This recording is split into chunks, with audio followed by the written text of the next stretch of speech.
নমস্কার বন্ধুরা, আমি সুদীপ্ত। আর আজ আমি তোমাদের বলবো কলকাতার সেরা 10টি ট্যুরিস্ট স্পট যেগুলো না দেখলে কলকাতা দেখা অসম্পূর্ণ।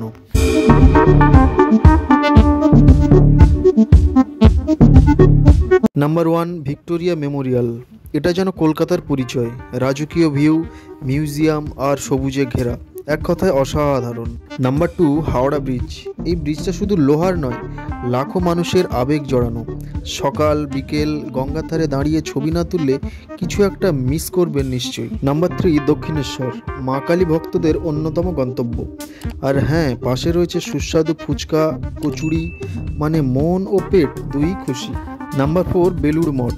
বেলুড় মঠ এমন একটা জায়গা যেখানে আপনি ফোনের ক্যামেরা অফ করে শুধু চারপাশটা উপভোগ করতে চাইবেন। একবার গেলে বারবার যেতে ইচ্ছা করে। Number 5, Indian museum. ইতিহাস, বিজ্ঞান, জীবাশ্ম আর মমি। এখানে ঢুকলে আপনি টাইম ট্রাভেলে চলে যাবেন, অতীতের একদম কাছে।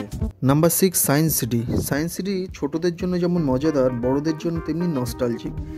সায়েন্স এখানে শুধু পড়ার নয়, দেখার ও বোঝার ব্যাপার। নাম্বার 7, কালীঘাট মন্দির। একদম ঐতিহাসিক আর ধর্মীয়ভাবে গুরুত্বপূর্ণ, তবে একটু ভিড় থাকে, তাই সময় নিয়ে যাবেন। Number 8, eco park.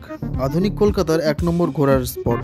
Boating, cycling, 7 wonders সব এক জায়গাতেই দেখতে পাবেন। Number 9, marble palace. অনেকেই জানেন না এমন একটা জায়গা কলকাতার মধ্যে আছে। পুরনো রাজকীয় বাড়ি, ভেতরে অপূর্ব আর্ট কালেকশন, কিন্তু ফটো তোলা নিষেধ। নাম্বার 10, প্রিন্সেপ ঘাট।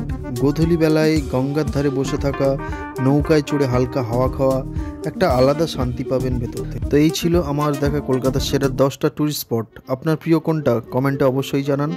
আর ভিডিও ভালো লাগলে অবশ্যই লাইক অ্যান্ড সাবস্ক্রাইব করুন।